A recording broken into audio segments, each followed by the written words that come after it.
Welcome everyone, and thank you for joining us today. I am Stan from Nytro Marketing, and I'm thrilled to be joined by Bob Cummings, the CEO of LeapGreat, a leading provider of automated ERP transformation solution. So today we are going to be talking about how at Nytro we grew Bob's LinkedIn profile by 57%. And we grew LinkedIn page by an amazing 282%. That in just under a year. But before we dive in, I want to give everyone a little bit of context and ground this discussion into the AI revolution that we are going through at the moment. The chief economist at Indeed noted that, surprisingly, for the first time, this revolution is impacting knowledge worker, unlike the previous revolution, right? And we are all knowledge worker. Recently, on April 17, this man is an famous AI researcher, launched a startup called Mechanized, and his startup has for ambition to automate everything on the economy. That's the ambition of this startup. So AI is here, and whether we like it or not, there are a lot of things we just cannot control about AI. First of all, it's here to stay, whether we like it or not. It's evolving way faster than we expected. Some people are predicting that general artificial intelligence is going to be with us within 2, 5, 10 years, whatever it is. Some people even believe that it's already here. Leadership, government, CEOs don't all understand the impact of AI and don't all invest properly when it comes to AI. And in fact, nobody really knows how to tackle this problem.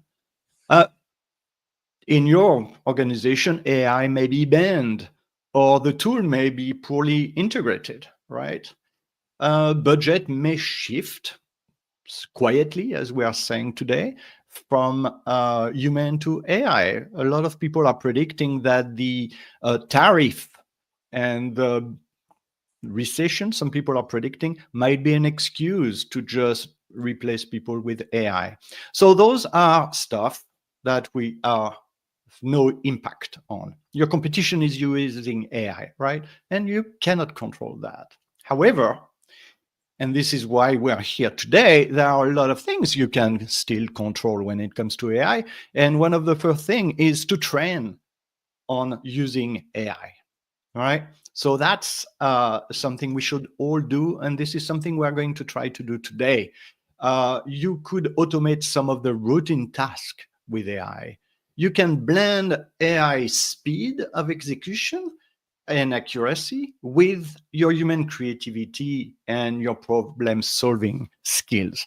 I'm a strong believer in keeping and understanding what makes us human, and it's challenging in itself, but doing that and learning to use AI properly is going to be extremely important in the years, weeks to come. Hard to say. So that's sort of the scene I wanted to set us in as we start this discussion with Bob today. I also want everyone to start by using the chat. Tell us what you've got in your mind. Tell us where you are connecting from today. Ask a question to Bob. We are lucky today to have a CEO who is just going to testify about how his company, working with Nytro Marketing, has been using some tools. Some of them have nothing to do with AI, others have a lot to do with AI to boost their sales and engagement. I'm seeing here that we have a note from Patty. Hi, Patty. Thank you for joining. And Yeah, I'm excited to get us started here. So, Bob, welcome to the show. Thank you so much for being here today. And yeah, can you please introduce yourself and tell us what is LeapGreat? Yeah, thank you so much, Stan. Great to be here. Thank you for inviting me, and great to see Patty as well pop up there just now. Greetings to Boston, I guess. So LeapGreat is a fairly young company. We're a startup. In fact, I think tomorrow is our second birthday when we were registered as a company. We had been working at this even before we registered as a company for a little while. We are in the SAP space. So SAP, I think most people are familiar with, a big ERP leader in the world, a German company. I personally and most of the people on our team have spent actually most of our careers, so mine over 35 years in the SAP space and at SAP itself. And what we're looking to do is to use modern technologies, just like you explained, Stan, modern automation technologies, AI technologies, to help the process, help companies to implement these complex systems and to speed up the implementation, remove the risks. So yeah, excited to share our experiences of working with Nytro. We are all really technologists and definitely not marketing experts. And so when we first started working on this, we usually went through the typical things that a startup goes through, and trying to figure out our strategies, figure out our marketing, and I think what we've really learned working with Nytro is what the power is of mastering some of these tools and mastering LinkedIn and mastering the things. And so really happy to share our amazing experience with you guys. I think we've seen what really, you mentioned some of the statistics already, but we've really seen how powerful these tools can be and how they can really move our business forward. So thank you, Stan, to you and your team for your outstanding support. Thank you so much. And so we're going to dive in, but my first question is maybe why did you choose to focus on your LinkedIn presence when you You started know, working with us? Yeah, it's actually a good question. I guess we didn't know a better place to start. Let's put it this way. I think LinkedIn has developed into something like the world's meeting place, right, in the world of business. So our expertise is in an area, which is, I mean, our default location where you can find us, of course, or find the people, is of course in the LinkedIn space. And Mm. we started looking at tools and started to look at how can we improve our presence in that. And I think through yourselves, we've learned to make that much more powerful and more impactful, right? Right. So talking about LinkedIn and the profile, and I really want this session to be as interactive as possible. I will share a few tips that everybody can use to enhance their presence on LinkedIn. If you have any question, comment, if you disagree with what I'm going to say, by all means, make it interactive and share some of the comment here. And I also already see a big question coming from Patty, which I will take in a minute. But let me just start with a couple of tips, right? When you think of LinkedIn, obviously you think of the top banner that people are going to see, and using a concise summary, using your headline to say more than who you are in your job, list more than your job title, but list how you can help other and what are some of your expertise. And we are going to see an example in a minute. Pay attention to the picture that you are going to post, right? It needs to be warm, engaging, and yet professional. Very professional. That's super important. Update your contact, right? When we change job, we often forget that LinkedIn keeps your old email address there. If you change phone number, same thing. So update your contact. It's something a lot of people forget to do. You can personalize your URL at the top, right? So rather than having 123x something and your last name, make it nice so that people can memorize your LinkedIn URL, and probably search engine will appreciate that too. The quality of your connection. So yes, we use LinkedIn to generate leads, and yet it's important to connect with the right person, right? In your network, those connections are going to really speak volume about who you are. So pay attention to the connection and make sure you connect with the right professional contact. Compelling summary, the about section is important. And if you can, make sure you upload some of the article you have written. If you are an artist, you will upload your book. If you are a thought leader, you will upload clippings, maybe, or podcast that have been done about you. So those are a few tips. I was talking about the picture and the banner. You can see on this example, which is a real example, this person is missing a lot of opportunities, right? We don't really know. We have a job title and a name. That's it. By your position here, our friend Bob has done an amazing job. We can see that Bob works in some kind of manufacturing, large company, automation. We see the logo of his company. His picture is quite personable, right? We get a sense of who he is, and yet it's a professional picture. We've got a job title, but also driving intelligence automation in manufacturing. So right there in the headline, we know what Bob is about. So yeah, congratulations. That's a good profile right here. And by the way, if you guys want to have a look at your own profile, I have developed a GPT which you will access by going to nitromarketing.com.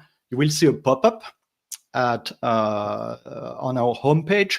Just fill in your email address, and you will immediately receive a link to this GPT. You can screenshot the top of your profile, put it in it, and you will see a lot of recommendation to optimize it. And then you can engage and chat with the GPT.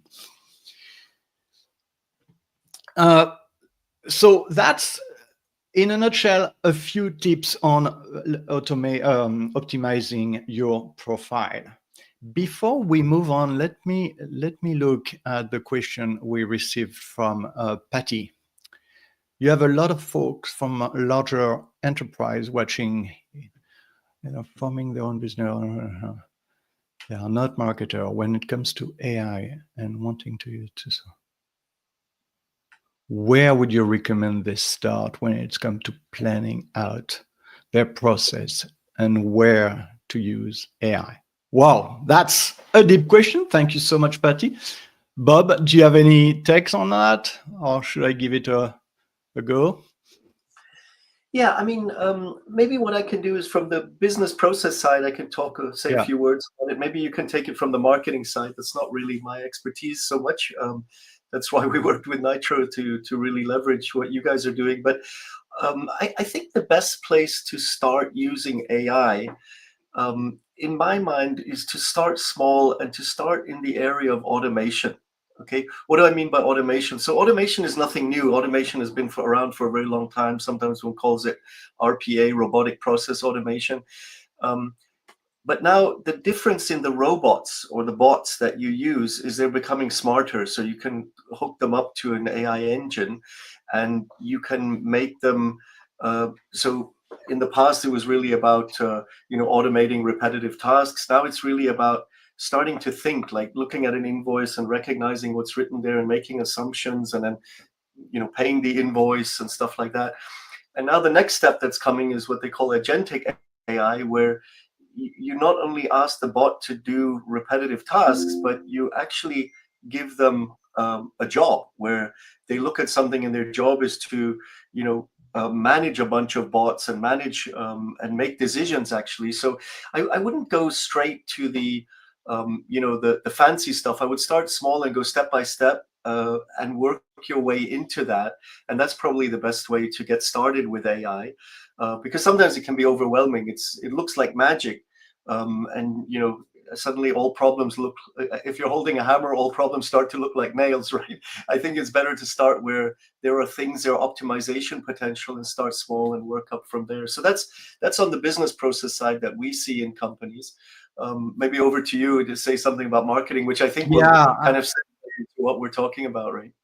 There is so much to cover in this question, but in a nutshell, I would say, of course, I'm thinking AI, I'm thinking ChatGPT, content production, etc. But that's just the tip of the iceberg. A lot of growth hackers and startuppers are using AI, what they call a vibe coding. So you've got application like Lovable that will let you develop short applications, the real application that you can use as a lead magnet. And you will see that a lot of startups in their website footers have linked to resources, and those resources are little apps that they've developed to just trigger people into entering their email address. So it used to be a blog that we use for a lead magnet and creating traffic. Now you can use application that you will have coded with an app like Lovable to attract leads. AI is used in optimizing online ads, suggesting keywords for specific market. AI is used to do market studies, total addressable market. So AI is everywhere. If you look at your CRM, you go to HubSpot, for example, and HubSpot now has Breeze that will help you make sense of your existing leads, identify opportunities, fine-tune your lead scoring. So, where do we start? Right? AI is just part of what we use today. So let's talk about automation.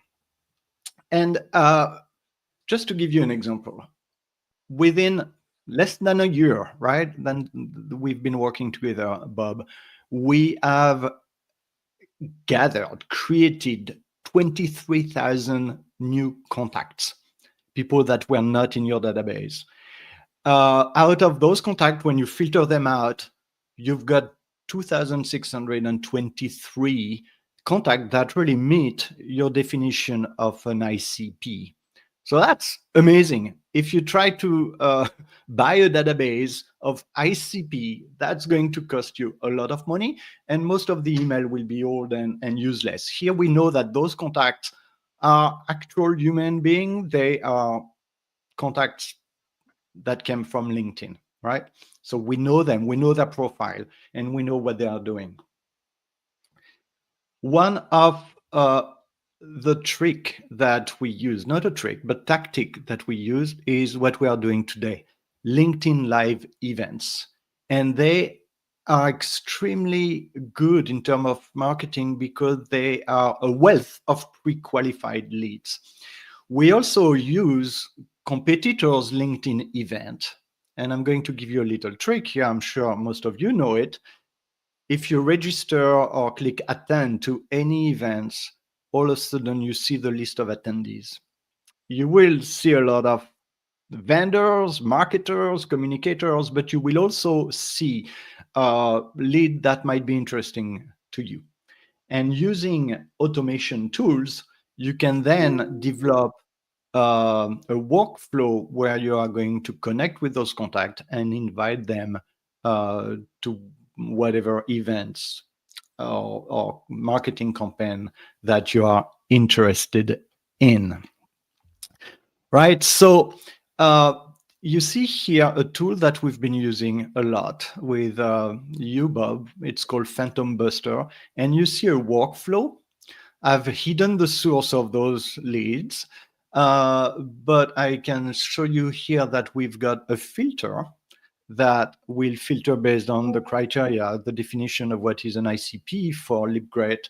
And then based on that, we are going to invite them. We are going to acknowledge a connection, get back to the contacts, thanking them for the connection, and and do whatever we want to do with those contacts. And you can see here that people are actually replying and acknowledging the fact that we thanks them for the connection. As always, my recommendation is to start by showing interest, and that can be liking a post of a contact, that can be following them before you engage and ask for a connection. And again, using automation like PhantomBuster, it's feasible. You can have what we call a phantom starting to follow a group of people. And again, you will decide what that group can be. And then you can also have a phantom which is going to be connecting with those people after a couple of days of following them. You can also use different kind of search on LinkedIn, either using sales navigator or just a basic search to connect with the people that meet your criteria.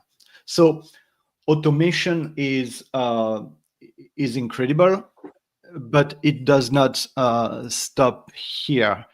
And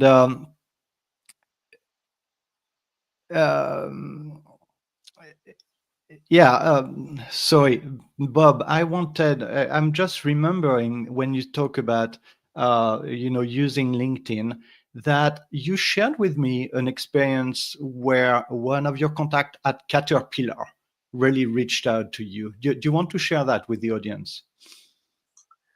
Yeah, sure. So Stan, I think, when we were started together, I honestly was a little bit skeptical about this automation because you heard the saying spray and pray, right? You just go all over and hope that it's like spreading a net and you don't know what you're going to catch, right? But my priority with you guys was like kind of, preserving our genuine brand voice, and you guys crafted a message, and then you used all of these technologies, right, to go out there.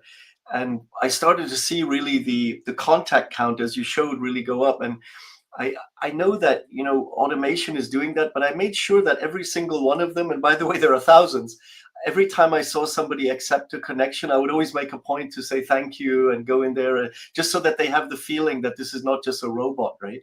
And it makes a difference, because then somebody reaches back and you start to have a huge, so I would say that was one learning. And this one example you mentioned is a company which is exactly in our ICP. So we're looking for North American manufacturers, and somebody who we would never have come across, suddenly reached out and said, hey, I saw, thank you for this connection. I looked into this, it looks interesting what you have. And now we have a genuine qualified lead, right, with that person. There are bunches of those, right? And of course you have to spread the net wide, but I would just say you have to kind of, I would say, shape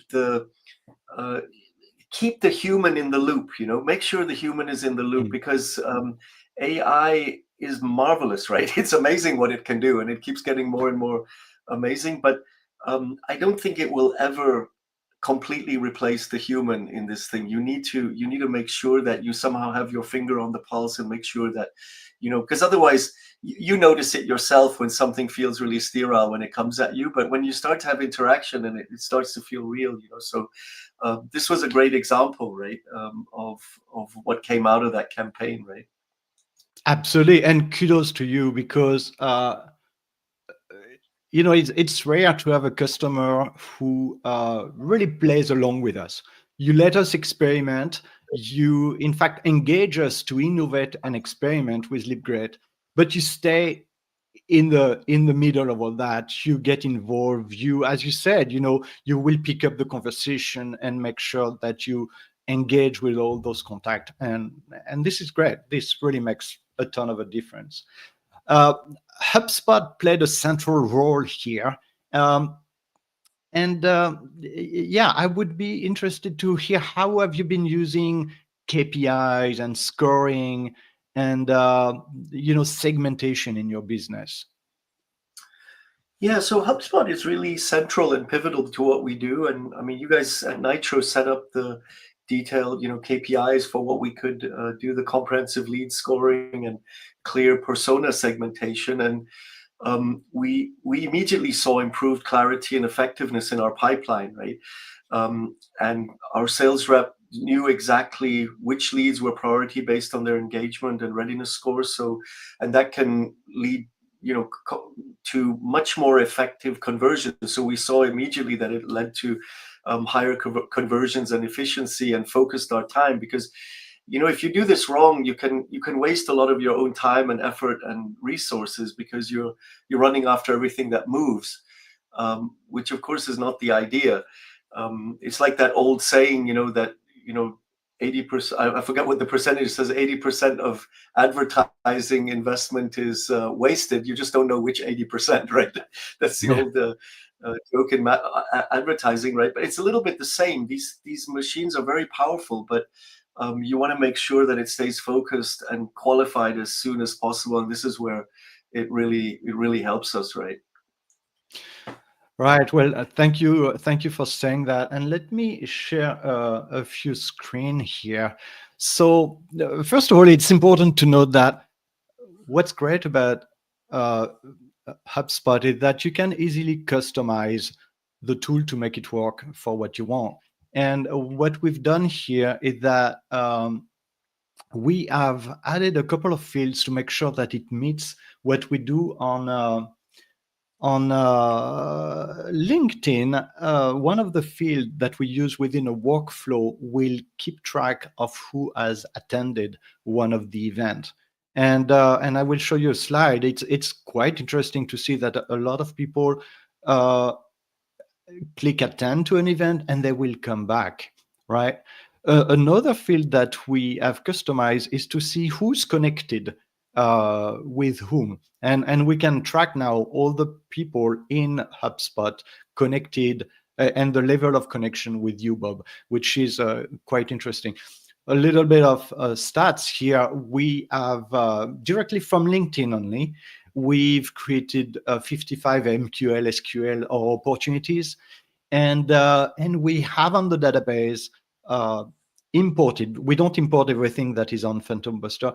147 ICP, which we've identified as being prospects. So that's gold right here. I don't know if you guys can see this table, but you will see that we've got, you can see the job titles we are talking about here, which are pretty interesting. You can see the life cycle stage, the number of events, and some of the leads here have attended several events in a row, which is amazing.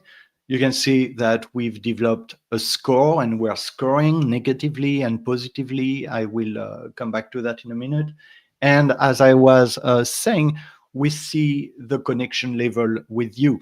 Why is it important? Because as your sales are going to be prospecting and qualifying those contacts that marketing has qualified, they will click on. We have also a field with a LinkedIn profile, so it's easy to go directly from HubSpot to LinkedIn to learn more about the contact. If a sales see that someone is in direct connection with them, that person can then reach out and send a message. So, we are firing from different angles, and obviously engaging with people on LinkedIn is extremely powerful. So those fields and that segmentation allows you to do that. I was talking about lead scoring. Lead scoring is essential, and I'm surprised that not everybody does it. I know that most of us do it, thanks God. It's really give you a good sense of what's happening with your leads. Are they engaging? Are they reacting to whatever marketing events or touch point you are having? And as everybody knows, lead scoring must be both negative when something is not happening, or where, let's see, I don't know, an example might be someone visit the job page many times, you are going to downscore them, or someone is no longer engaging with you, the score is going down, and positive, depending on what's happening. Talking about AI and Patty's question earlier on, now HubSpot lets you create a scoring mechanism automatically using AI. right? Then you will fine tune it. But if you're starting from scratch, AI will be really a booster here, helping you to do that. And that's pretty new, like a few weeks back. So, Bob, we've been using LinkedIn events quite successfully, and I think it achieves a lot for you. First of all, it's an excuse to reach out to a lot of people and inviting, prestigious partner to an event with LeapGreat. So that's just in terms of relationship building with partner, with thought leader, that is a tremendous asset. Obviously, in terms of lead gen, it's quite interesting. You can see on this event here, we had 211 people clicking attend, registering for the event. But then a few weeks after the event, we saw that the number of people viewing the event, viewing the recording, grew to 1,246. What's your take on events, Bob? Yeah, I mean, I can just speak from experience because I've spent most of my life in the corporate world, and there's a lot of noise out there, right? And we were even in very, very well-known companies like SAP when we did these events. We were really happy to, get up to 100 people or something. And now we're a small company now. We're very new, right? We're not that known in the world. For us to get this kind of reach was a very big deal indeed, because of course, in the last 24 months of our life, or in the first 24 months of our life, we have to get our name established, the awareness out there. So for us to reach these kind of numbers as such a young company was amazing, right? And I think, it's a testimony to what you talked about. And maybe if you don't mind, I'll just pick up on what you said about the hub scoring and just the scoring, right? The lead scoring that you talked about. That's extremely important, because if you don't do that, you tend to spend a lot of time on all sorts of stuff, and it's almost like an automatic qualification for you. And what we do now is, after we do these events, and we've done a lot of them now, right? And we see better and better results each time we do them, and it's kind of like a rolling thunder, but an increasing one, right? That we get more registration, more views, and then people going back and seeing the older recordings. And it really gets our message out there, and we've seen things come back. We've seen the scoring in general, in total, go up a lot. And the nice thing about scoring, maybe just to say what I do personally, I go into a HubSpot and I do a sort. In the past, I used to just sort by all sorts of dimensions. Today, I just go directly to the scoring and sort by the score. And those ones which have the highest score pop to the top. And I just say, hey, it looks like these people are the most receptive and most interesting. And then I look at what they are. Now, of course, there might be some people or some contacts there that might be interested, just like, I'll just say openly, it might be a student, right? Or something who just happens to be interesting. Of course, for us, that's not so interesting to get a student, but we can very quickly see, oh, these are people in companies, and then we can go after them. So this has been really fundamental for us. And I would say without the technologies that you were talking about, we would never have been able to do something like that, right? So this is awesome. Thank you. And yeah, this is going to be our concluding slide, but those events that we do can be recycled and repurposed in so many ways, as you've seen. On this slide here, we've got two things. We've got the live events that we do on LinkedIn, but we also have a real, I would say, physical event where Olaf and Christy spoke at an SAP forum. And even those events, which have been recorded, gave us the opportunity to recycle short Reels video. And as you know, short videos, everything is about short videos now, right? So you post them on YouTube, and even with just a few followers, you end up having hundreds and hundreds of views within a couple of hours, which is amazing. So here we've got 3 Reels, one of you, Olaf, Christy. Using AI, it's super easy to transcribe any kind of audio and video, and then we repurpose it, we enrich it, we edit it, we produce blog posts, we produce ebook, an ebook become a lead magnet. You can generate posts. So events are an amazing source of lead generation, of relationship building with your partner and your industry leaders, and also a mass of golden opportunities for marketer to generate some content. Plus, videos are evergreen, meaning that they live on your website, they live on LinkedIn, and on YouTube, of course, and people will watch them over time. So um, those are golden opportunities for all of us. Bob, maybe as a conclusion, if you could speak to a CEO or a leader sitting in a room with you, what would you tell them about managing their LinkedIn presence?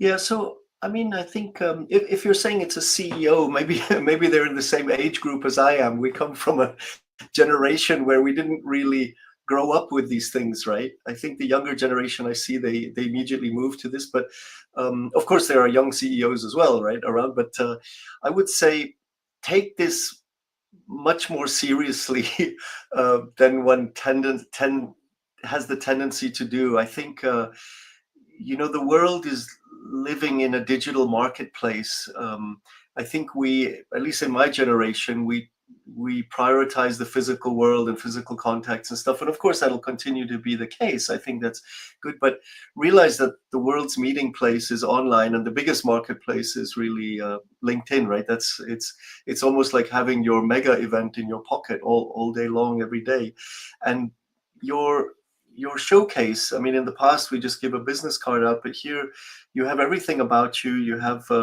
You have resources, you have information, and by the way, the AI engines are also picking it up. So even if somebody doesn't directly connect with you, they're maybe asking ChatGPT a question, right, or something like that. If you put a lot of content out there, that will be picked up by that as well. And so there's all these multipliers out there. So if you keep a very clean, presence, and I must say I had to learn that, right? I think if you had asked me 2 years ago, I would not be saying what I say now, because I think I've learned a lot in these 2 years. We, of course, in the corporate world at SAP use these tools, but I would say we use them in a bit more of a rudimentary fashion. I think now I really feel, especially thanks to Nytro, that we're kind of like come to the cutting edge, right? The bleeding edge, and seeing what is possible. And really, like you said, Stan, sometimes you're picking up on new technologies which are only a few weeks old, and we try them out. I would say be adventurous, just try it out. You can't really break anything, right? It's worth trying. People, I think, sometimes are a bit frightened of these tools, but I would say just be bold, go out there and make sure that you put quality and content out there. And I would say the biggest, looking back for me, what made the biggest difference wasn't just the tools, right, and the technology, but it was really this mindset shift for us, that we say, hey, this stuff is becoming real, right? It's really powerful, and it translates into real people contacting you and making real deals with you, right? I think that's the big thing. And so we've kind of stopped treating LinkedIn as a marketing checkbox and started using it as a strategic growth lever. And by aligning our outreach and content and data across LinkedIn and HubSpot, we've created a system where the engagement signals directly inform our sales priorities. So if I had one takeaway to share with fellow founders or CEOs or go-to-market leaders, it's consistency and clarity, and how you show up online really matters. I think we're all eternal students of this. This is going to evolve. I think in the next 18 months, you're going to see a lot of new technology come down the pike, right? And it matters as much as what your product or service is, right? And your next customer is probably already watching. You just need to make it easy for them to see the value you bring, and make it easy for them to come to you. They're only one click away, right? But they need to see you. They need to be impressed by what they see. They see the value, and then they will make that click, and then you're connected to them. So I would definitely recommend, I think what we've seen with Nytro is you guys really know how to connect all the dots on these technologies and bring the power together and the synergies in them. I really enjoyed the ride with you guys, and I'm looking forward to the next new technologies and new approaches that we can try out together. So thank you, Stan. Thank you, Bob. We could not dream of a better endorsement. Thank you so much. It has been a pleasure to do this session with you. If the audience has question, now is the time. We will take your question, Bob and I. And if you don't, I think we covered a lot of ground. I remind you to go to nitromarketing.com, where you will be able to get access to this GPT to optimize your LinkedIn profile. Check out our blog too, where you will learn a lot of tips when it comes to digital marketing and growth hacking. And thank you so much for attending this session today. Thank you, Bob, for making it possible. Thank you, Stan, and thank you to everyone online.